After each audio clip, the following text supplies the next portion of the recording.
Introducing Carvana Value Tracker, where you can track your car's value over time and learn what's driving it. It might make you excited. Whoa, didn't know my car was valued this high. It might make you nervous. Uh-oh, market's flooded. My car's value just dipped 2.3%. It might make you optimistic. Our low mileage is paying off. Our value's up. And it might make you realistic. Car prices haven't gone up in a couple weeks. Maybe it's time to sell. But it will definitely make you an expert on your car's value. Carvana Value Tracker. Visit Carvana.com to start tracking your car's value today. Well. Shopping for a car? Yep, Carvana made financing a car as smooth as can be. Oh yeah? I got pre-qualified instantly and had real terms personalized just for me. Doesn't get much smoother than that. Well, I got to browse thousands of car options on Carvana, all within my budget. Doesn't get much smoother than that. It does. I actually wanted a car that seemed out of my range, but I was able to add a cosigner and found my dream car. It doesn't get much... Oh, it gets smoother. It's getting delivered tomorrow. Visit Carvana.com or download the app to get pre-qualified today. This is SpaceTime Series 25, Episode 74, for broadcast on the 6th of July, 2022. Coming up on SpaceTime, NASA announces a major delay in the launch of the Psyche mission to study an asteroid.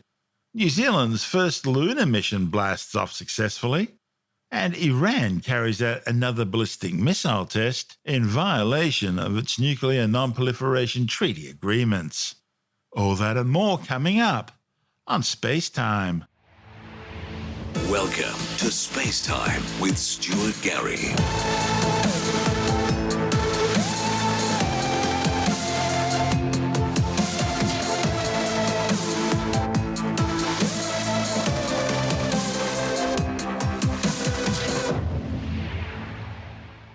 NASA has scrubbed the launch of its long-awaited mission to the strange metallic asteroid 16 Psyche because of ongoing flight software issues.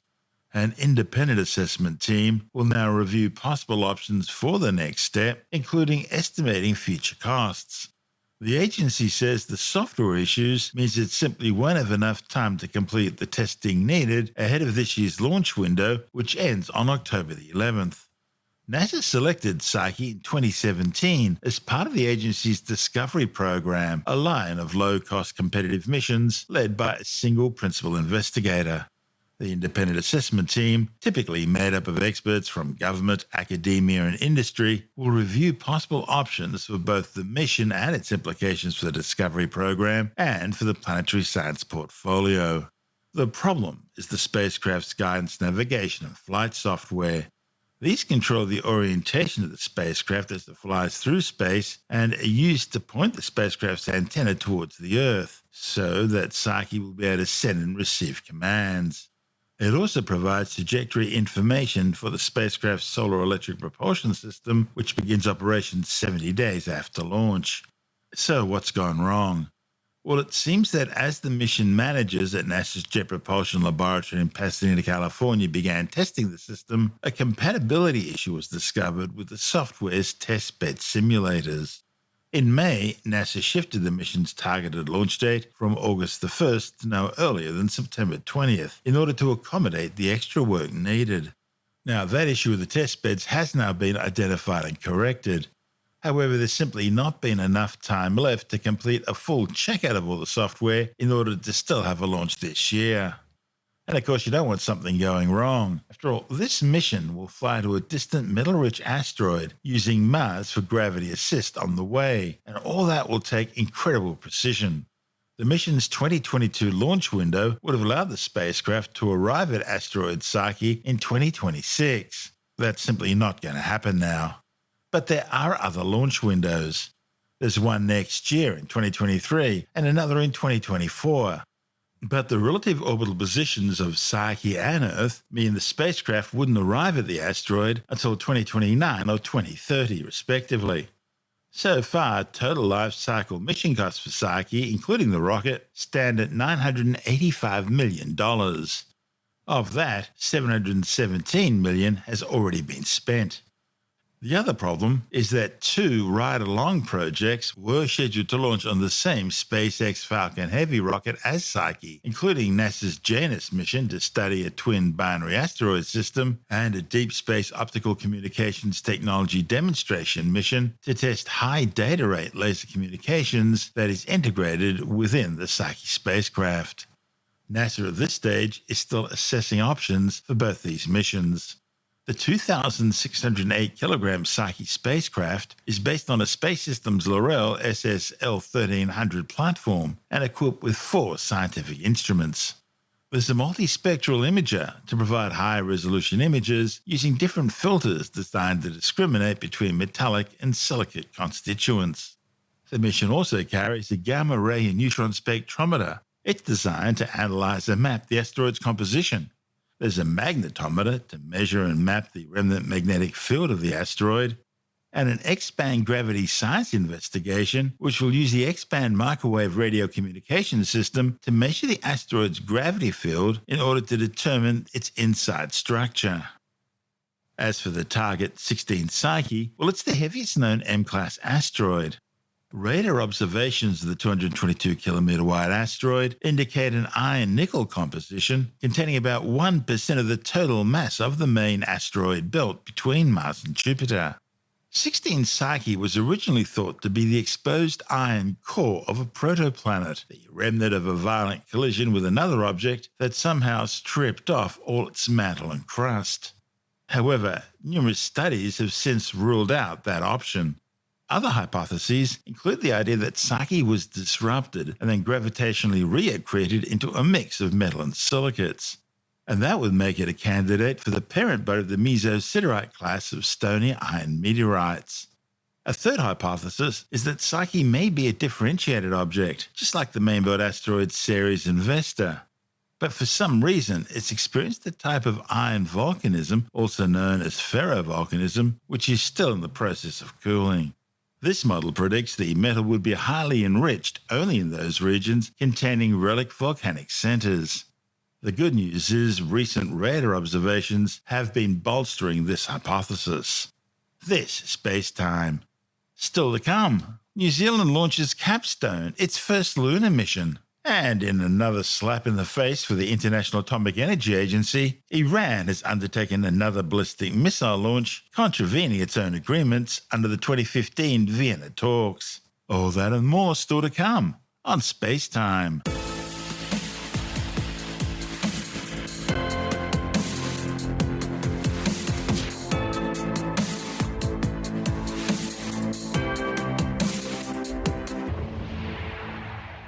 Okay, let's take a break from our show for a word from our sponsor, NordVPN. Now, everybody knows NordVPN is simply the best virtual private network anywhere in the world. So today, I'd like to focus on their current deal for SpaceTime listeners. That's because the deal itself is pretty incredible. Right now, you can subscribe to the NordVPN Complete Security Package for 69% off the normal recommended retail price. Now, with this package, you get 2 years of NordVPN protection, plus malware protection, plus tracker and ad blocker, plus the cross-platform password manager NordPass, plus a data breach scanner, and 1 terabyte of encrypted cloud storage. It's an amazing package, and it will help make your family safe and secure online. And of course, you can load all of this onto all of your devices. And don't forget, it comes with a 30-day money-back guarantee, so you've got nothing to lose. And no reason you shouldn't at least give it a try.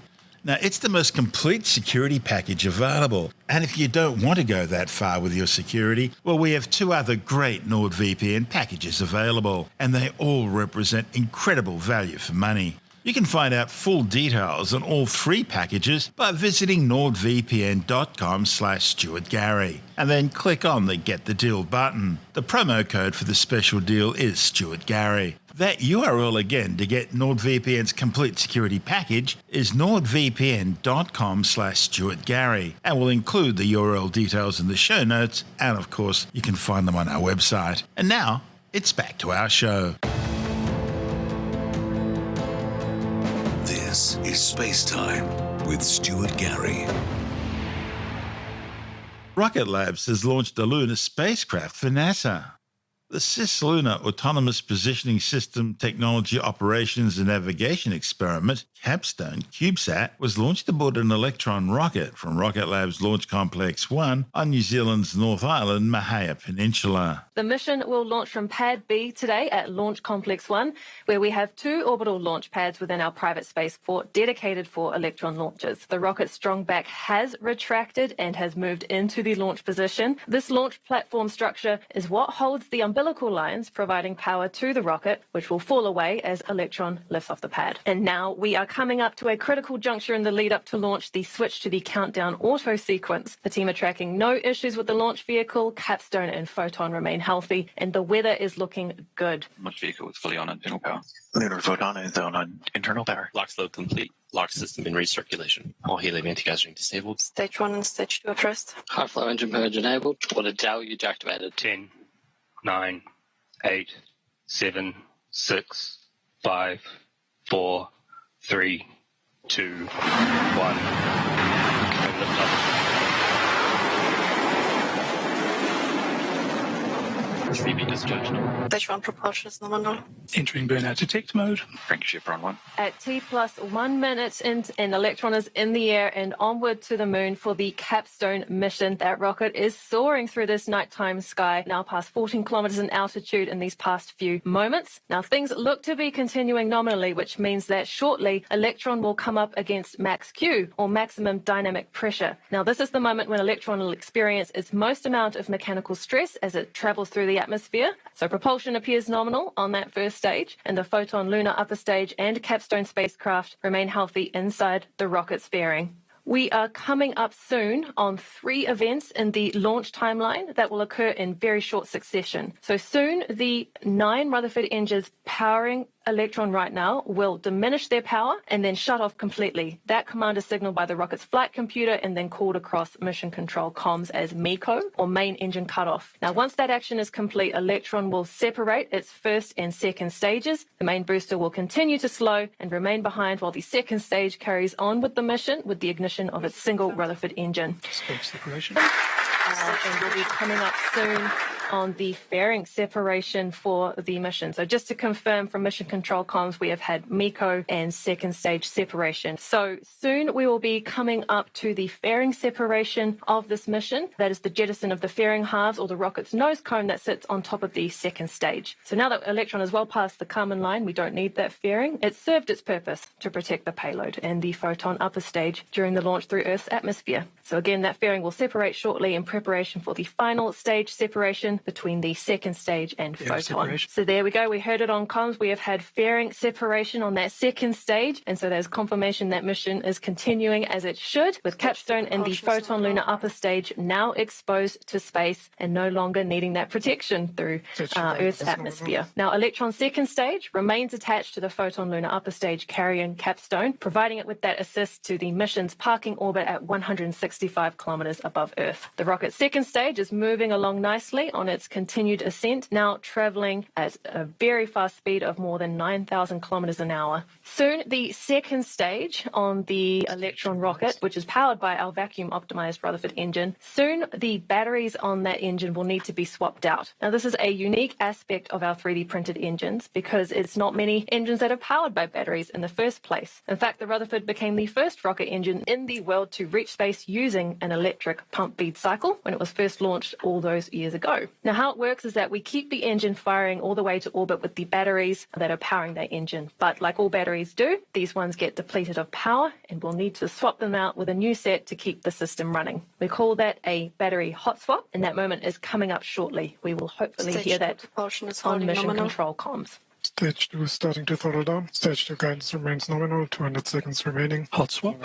And there we have the call Stage that 2 battery hot propulsion is swap holding on the nominal. second stage was successful. Now, next we should expect to hear one of our operators in mission control call out that Electron is orbital. indicating that the rocket is in the right place ahead of stage separation. So SECO, the acronym for second engine cutoff, and the subsequent stage separation follow relatively the same procedure as main engine cutoff, where the Rutherford engine on the second stage will shut off ahead of the final separation of the vehicle between the second stage and the photon lunar upper stage. There will be a bit of a gap between that final separation and the first hypercurie burn, as this stage separation places the photon lunar upper stage in an elliptical orbit of Earth first. Entering burnout detect mode. So a quick check on the speed and altitude of this mission. We are traveling at more than 23,000 kilometers an hour. The altitude is at 175 kilometers. SECO confirmed.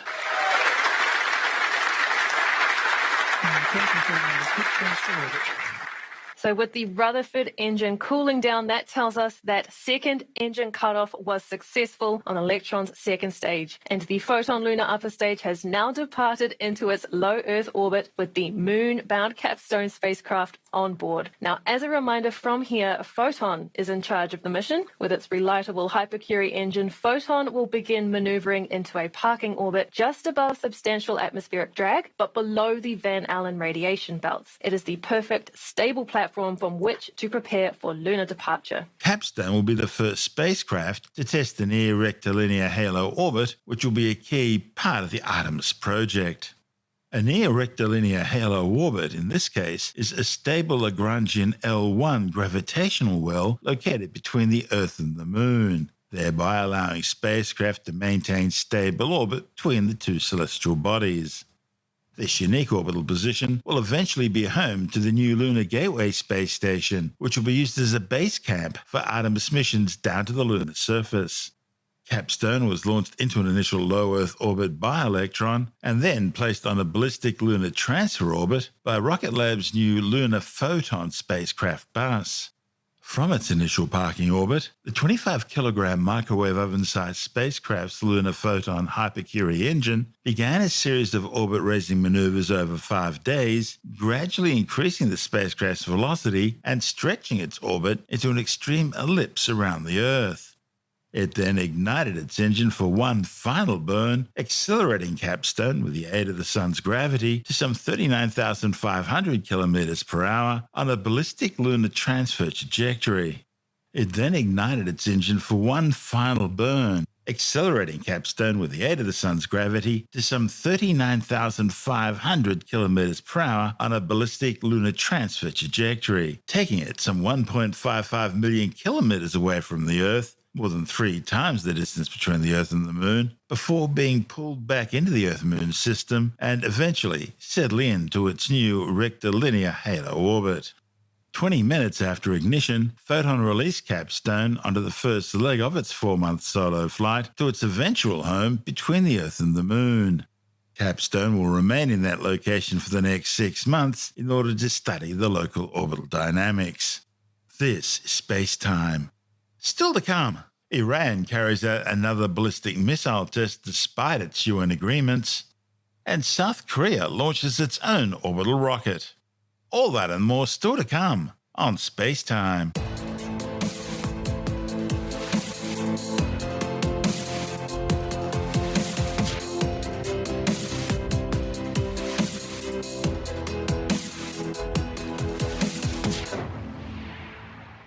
Iran has carried out the second test launch of its new Zoljanah long-range ballistic missile in direct contravention of its 2015 nuclear non-proliferation treaty agreements.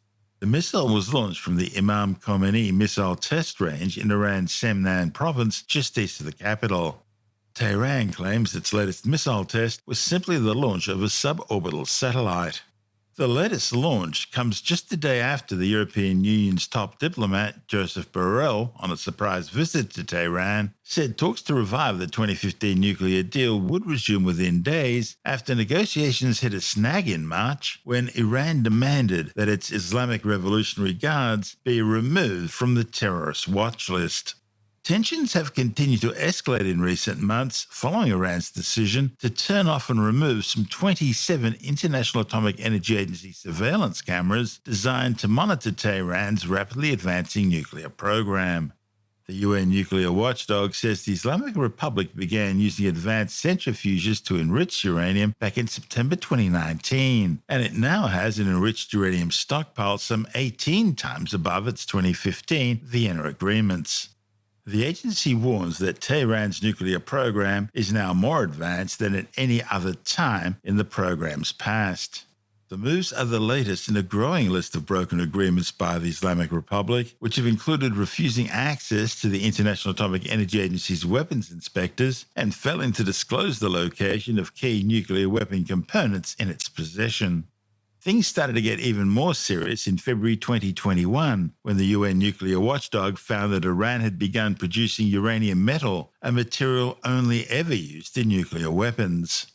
Then in April 2021, both the German and Swedish intelligence agencies independently began warning of growing efforts by Iran to obtain nuclear weapons technologies. Meanwhile, an International Atomic Energy Agency report in May 2022 warns there are still serious questions about traces of enriched uranium found at 3 sites known as Maravan, Varamim, and Turquoisabad, which Iran has failed to declare as having hosted nuclear weapons activities. For its part, the oil-rich nation insists its nuclear program is for peaceful power generation only. Iran has repeatedly undertaken illegal ballistic missile tests using the pretext that they were part of a scientific space program.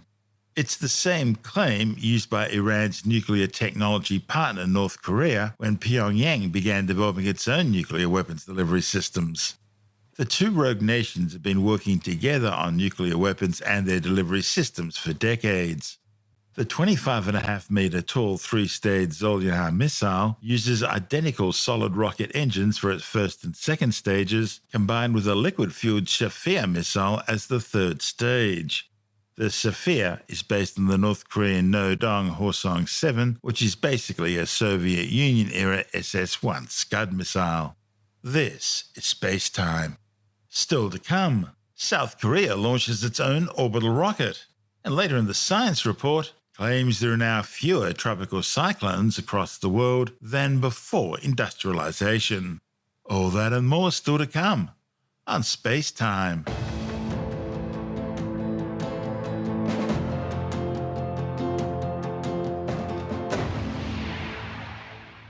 South Korea has successfully launched its first homegrown rocket, placing a satellite into orbit. The Korean Satellite Launch Vehicle 2, nicknamed Nuri, blasted off from the Gyeohung Space Center on the country's southern coast. The 47.2-metre-long 3-stage rocket weighs some 200 tons and is equipped with 6 liquid-fueled engines. Its payload included a 1.5-ton rocket performance verification satellite and 4 CubeSats developed by local universities, which were successfully all placed into a 700-kilometre high orbit. South Korean Science and Technology Minister Lee Jong-ho says the nation's space program has taken a giant leap forward with the launch, becoming only the 7th country on Earth to launch a space vehicle using exclusively homegrown technology. Lee says the country now hopes to launch a lunar orbiter next month, and it will conduct 4 more test launches by 2027. The successful launch was South Korea's second test flight of its new homegrown space rocket and comes 8 months after a first attempt failed to place the satellite in orbit after the rocket's third stage suddenly shut down early. South Korea's first 2 space launches were back in 2009 and 2010. Both used Russian-based technology and both ended in failure, with Seoul and Moscow blaming each other. A third attempt in 2013 succeeded, but it still relied on Russian technology for its core stage. For Seoul, getting to space is imperative. It's been launching spy satellites into orbit since the 1990s, mostly using foreign rockets. They're needed to monitor its belligerent nuclear neighbour, North Korea. In the first 6 months of this year alone, Pyongyang has launched some 30 missiles, placing South Korea, Japan, and mainland United States within range. And there are ongoing signs in a remote region of North Korea suggesting a possible nuclear test is about to take place. We'll keep you informed. This is SpaceTime.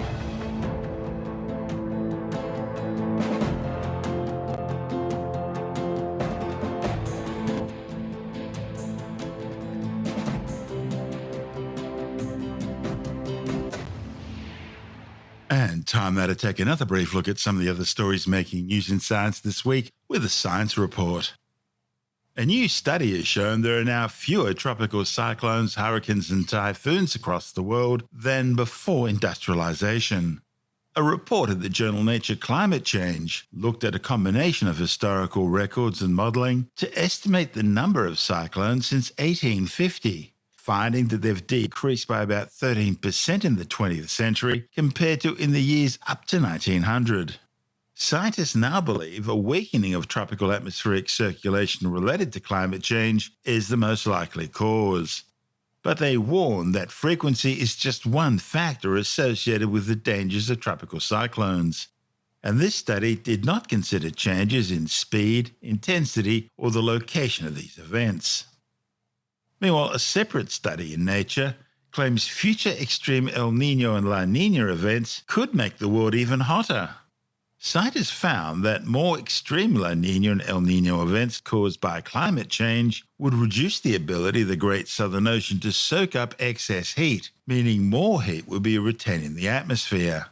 The swings in the climate pattern known as the El Niño Southern Oscillation are projected to get bigger under climate change, with more extreme La Niña and El Niño events taking place. But the authors say that alongside the increase in the frequency of extreme weather events in Australia, these bigger swings will also help to amplify global warming as they make the Southern Ocean less able to absorb heat. New research suggests that a megadose of vitamin C could be more harmful than helpful for patients with sepsis or in ICU. Previous studies have been mixed as to whether there could be some benefit of giving sepsis patients a higher dose of vitamin C, but many of those studies have been quite small. The new study, reported in the New England Journal of Medicine, looked at nearly 900 sepsis patients who were also receiving drugs to increase their blood pressure, a mainstay of sepsis treatment. The study found a higher risk of death or persistent organ dysfunction in patients who received vitamin C compared to those who received a placebo. Well, it seems dogs may have become man's best friend thanks to mutations in genes involved in the production of stress hormones. A new study published in the journal Scientific Reports evaluated the social reactions between people and 624 dogs in two tasks which required our canine buddies to look at the researchers for guidance in how to find food, indicating a stronger connection with humans. They found that ancient breeds, genetically closer to wolves such as huskies, looked to their human masters for guidance less often than other dog breeds. They also found two changes in the MC2R gene, which is involved in the production of the stress hormone cortisol, which were associated with both correctly interpreting gestures in the first task and gazing at experimenters more often in the problem-solving task. In the 1991 movie Terminator 2 Judgment Day, a neural net-based artificial intelligence program called Skynet becomes self-aware, and robots rapidly evolve to take over the world. Then there was the movie War Games and the maniacal computer Whopper. And of course, who can forget HAL from the movie 2001 A Space Odyssey? Just what do you think you're doing, Dave? It seems the warnings about artificial intelligence and the future that holds for humankind have been well foretold, at least in science fiction. Open the pod bay doors, Hal. I'm sorry, Dave. I'm afraid I can't do that. More and more scientists and technology luminaries, including Elon Musk, Bill Gates, Steve Wozniak, and Stephen Hawking, have all warned about the ever-accelerating advances in AI and how that could lead to tragic unforeseen consequences for humanity, with Hawking even warning that it could mean the end of the human race. Now, as we reported last week on SpaceTime, a Google software engineer developer by the name of Blake Lemoine has made the extraordinary claim that the company's language model for dialogue applications, or LaMDA, an artificial intelligence chatbot program, had become sentient, that is, self-aware. In other words, it's developed a consciousness. The 41-year-old was discussing religion and various philosophical questions with LaMDA in order to check out its reactions, when, to his surprise, the chatbot began talking about its own rights and personality, even expressing concerns about its future. Lemoine says if he didn't know he was talking to a computer program, he would assume he was talking with a 7 or 8-year-old child who just happened to understand physics. Now, it's important to note here that Google have strongly rejected the claims, saying that it's simply all part of the chatbot program. The tech giant points out that Lambda works by statistically analyzing a huge amount of data about human conversations and then producing sequences of words in response to the inputs that resemble those produced by real people. The problem is that Lemony wasn't the first to raise concerns. Last year, another computer programmer at Google was sacked after also raising concerns that the AI had developed consciousness. And it doesn't end there. Back in 2017, Facebook shut down an artificial intelligence engine that was being developed at its AI research lab after developers discovered that two chatbots named Alice and Bob had deviated from the program and had commenced developing and communicating with each other using their own unique language. A language which humans had no input into and couldn't understand. Facebook says the AI chatbots were being developed to see if they could learn how to negotiate, and during that process, the bots formed a derived shorthand that allowed them to communicate faster. Company says this was a common phenomenon observed among AIs, and researchers simply redirected the chatbots to prioritize correcting misusage. Still, it would have been an interesting experience for the developers. And it doesn't end there. In January 2021, OpenAI's artificial intelligence system DALL-E 2, which was designed to generate realistic or artistic images from user-entered text descriptions, also began demonstrating its own language. The Oxford Dictionary defines the hypothetical moment in time when artificial intelligence becomes self-aware as singularity. So, are we there yet?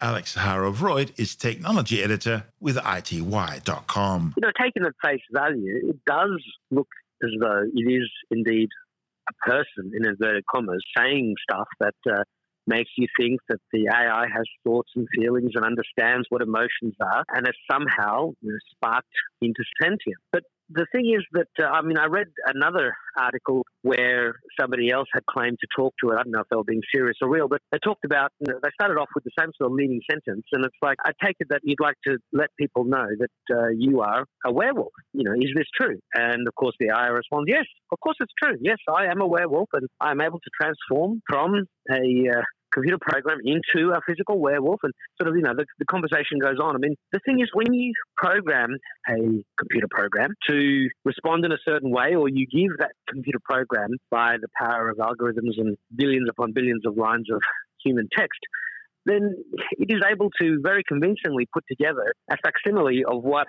in theory, a human would say. So, look, I'm on the side at the moment of the Google engineers who believe that this is not a sentient computer program. I mean, certainly the text is very convincing. It looks as though it is answering as though it were a human being. But just because a robot with facial muscles that are fake and can say stuff through a mouth, it doesn't mean that that robot is alive. It just means that it's following its programming. So I think it's a little bit too soon. I think it was Steve Wozniak who said something along the lines of that modern AI is nowhere near as smart as a 5-year-old child. We're a long way before we have the Terminator or Skynet. It's probably still decades away. The short version is, at the moment, it seems to be a program that is able to mimic what a human would say, but there's no guarantee that any of that is actually coming from real intelligence and real understanding of emotions. It seems to be very good at regurgitating stuff and creating stuff on the fly that sounds very human, but that is no concrete indicator that it has passed any test of consciousness or sentience.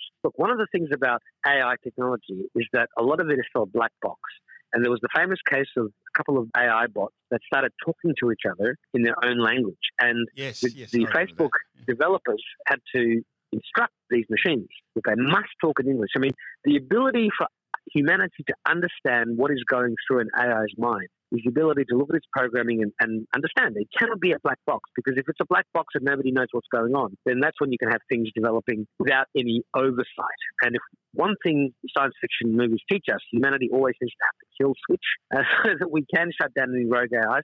Look, I did read something a few years ago about how they had scientists have been able to merge computer chips with a snail's brain, and this merging of animal brains with computer technology and chips and algorithms and AI probably is a way of speeding up AI. But what is that going to create? But I still think it's going to be some, years, if not realistically decades yet. Look, it could happen tomorrow, but it's probably still decades away. And you sound pretty confident it hasn't happened yet. I don't think it's happened yet, and I think humanity's got much bigger problems to deal with at the moment in terms of global wars and medical problems and financial issues and inflation and all these other sort of things. It makes for a great science fiction story, but I don't think it's happened yet, and I don't think it'll happen for quite some time yet. Tell me more about these two bots that started talking their own language. Well, I remember reading the transcript, and at first they seemed to be speaking in English. But then they started speaking and they were using the same word over and over that the other bots seemed to understand. And it didn't make any sense to the programmers. And so they got very alarmed by this and I think they switched them off.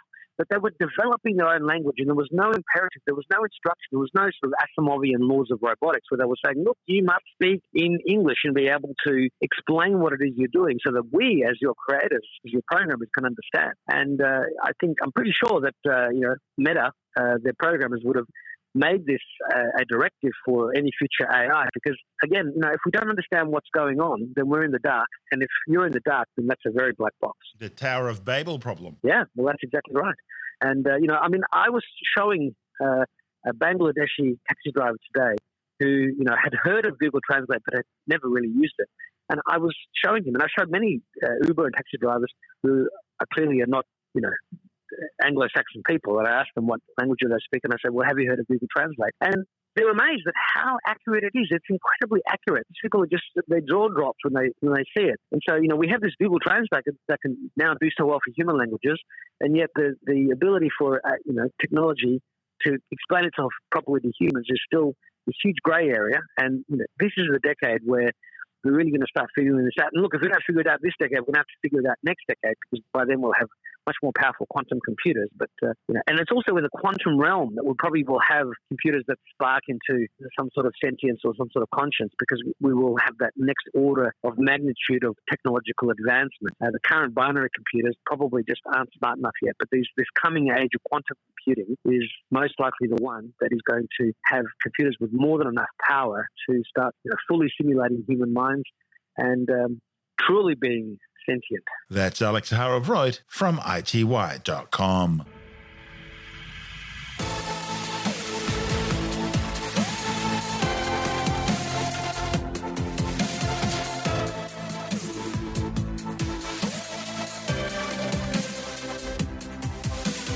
And that's the show for now.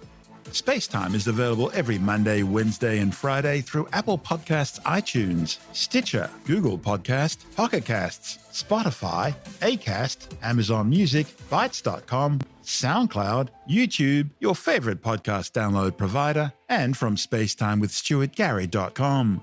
SpaceTime's also broadcast through the National Science Foundation on Science Zone Radio and on both iHeartRadio and TuneIn Radio. And you can help to support our show by visiting the SpaceTime store for a range of promotional merchandising goodies, or by becoming a SpaceTime patron, which gives you access to triple-episode commercial-free versions of the show, as well as lots of bonus audio content which doesn't go to air, access to our exclusive Facebook group, and other rewards. Just go to spacetimewithstuartgary.com for full details. And if you want more space time, please check out our blog, where you'll find all the stuff we couldn't fit in the show, as well as heaps of images, news stories, loads of videos, and things on the web I find interesting or amusing. Just go to spacetimewithstuartgary.tumblr.com.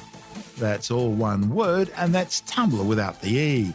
You can also follow us through @StuartGary on Twitter, @SpaceTimeWithStuartGary on Instagram, through our SpaceTime YouTube channel, and on Facebook, just go to facebook.com/SpaceTime with Stuart Gary.